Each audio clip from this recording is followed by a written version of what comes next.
I'm Mrs. Percy and Ms. Moser. And we're some 8th grade science teachers out here, and we are at Roseau Point. We're actually close to the Spiral Jetty. If we go that way, like another mile to the west, then you'd be at the Spiral Jetty. But this place is actually really cool because it's an old oil field. And so in the late 1800s, there were some explorers out here, and they found that there was oil literally coming up out of the ground. We'll see that in just a minute. But what happened was millions and millions and millions of years ago, this used to be an inland sea.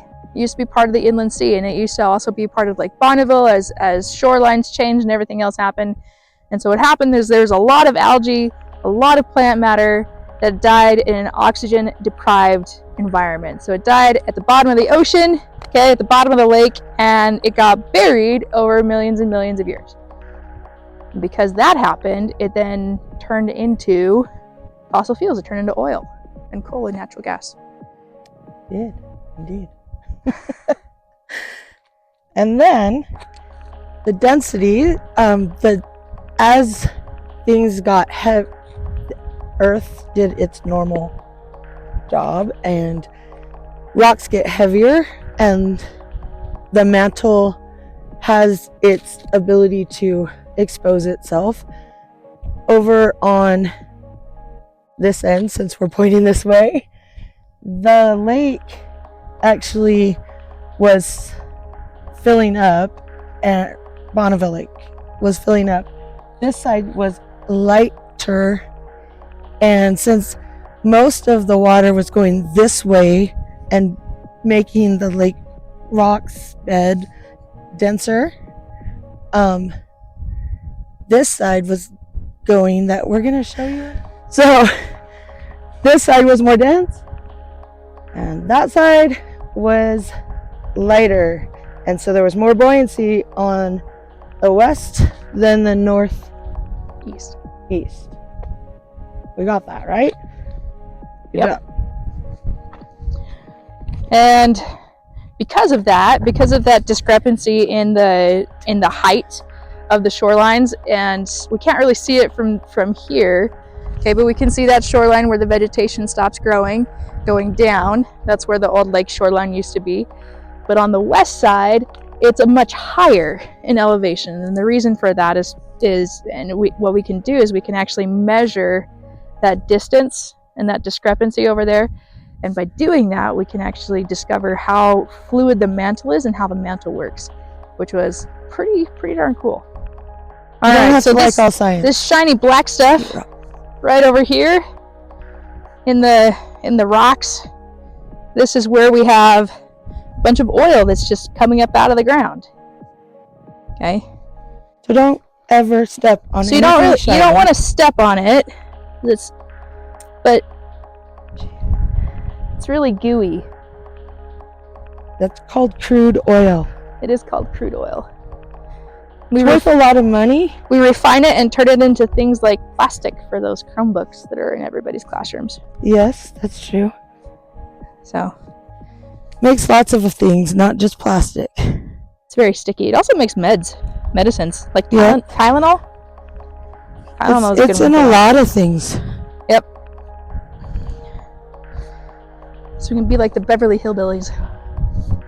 It is, though. It is what honestly came up out of the ground to hurt my little dinosaurs friends. Yeah. Up from the ground came a bubbling crude. We have all this pond that's coming up out of the ground. There's a lot of soft spots on the ground, so like this spot is really hard. Okay. And this spot is really soft. That one's really soft.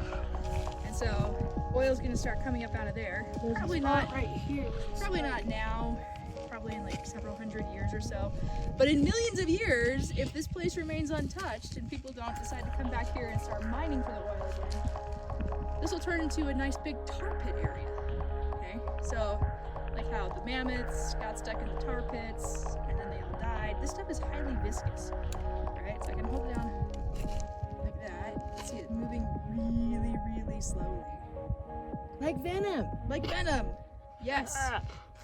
we've captured the alien parasite. But if you touch this, you will not get superpowers like this. Unfortunately. Unfortunately. Sucks. Yep. So these rocks, as you can see behind us, okay, we've got some black ones and we have some white ones. The black ones are actually basalts. They come from an ancient lava flow because this area also used to have a lot of volcanic activity. And then the white ones, this is limestone. We can tell it's limestone because if I take this acid and I drop some, and I put some acid on the rock, it will start to bubble and fizz. And that tells us that it's limestone. So this also gives evidence, okay, further evidence that this used to be an inland sea, and there used to be a lot of water here. And for the limestone to form, it had to be a lot of water that wasn't moving very fast because it's big. So the depositional environment was very, very slow, and it was very, very deep. Because if we remember where that Bonneville shoreline was, okay, so it's really it's hot. It's lower on this side, and it's a lot higher over here, like this. Okay, and you can see the evidence of ancient Lake Bonneville behind us. Which is the Great Salt Lake. It's not Greenfield back there. That's the Salt Lake. So nice shiny lake. It's actually very cool.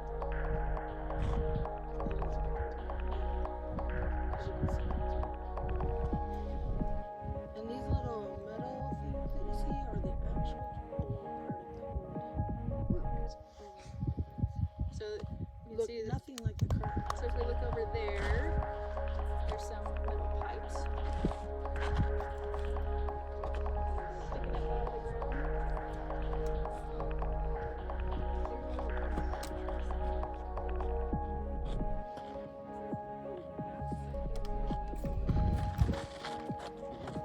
Because there's lots of oil. There's oil spilling everywhere. But Right. Don't step in the tar, you will get stuck like the mammoths and the dinosaurs. It's really very sad for you guys. We can't get you home. you'll become venom You will become venom. with no powers. Yes.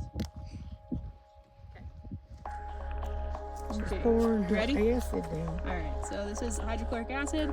We're just gonna put it on the rock right here and see if it bubbles. It bubbles! And so we have limestone. Do you see the bubbles? But if I pour it on this He doesn't one, see the line. He didn't see the if I bubbles. pour it on this one, it's not gonna bubble. But the sand bubbles because it's limestone sand. That's true. Okay. Do you see it on the sand? See that See one? it bubbling up on the sand. What about this one? Because this one bubbled more. That one bubbles. See that one bubble?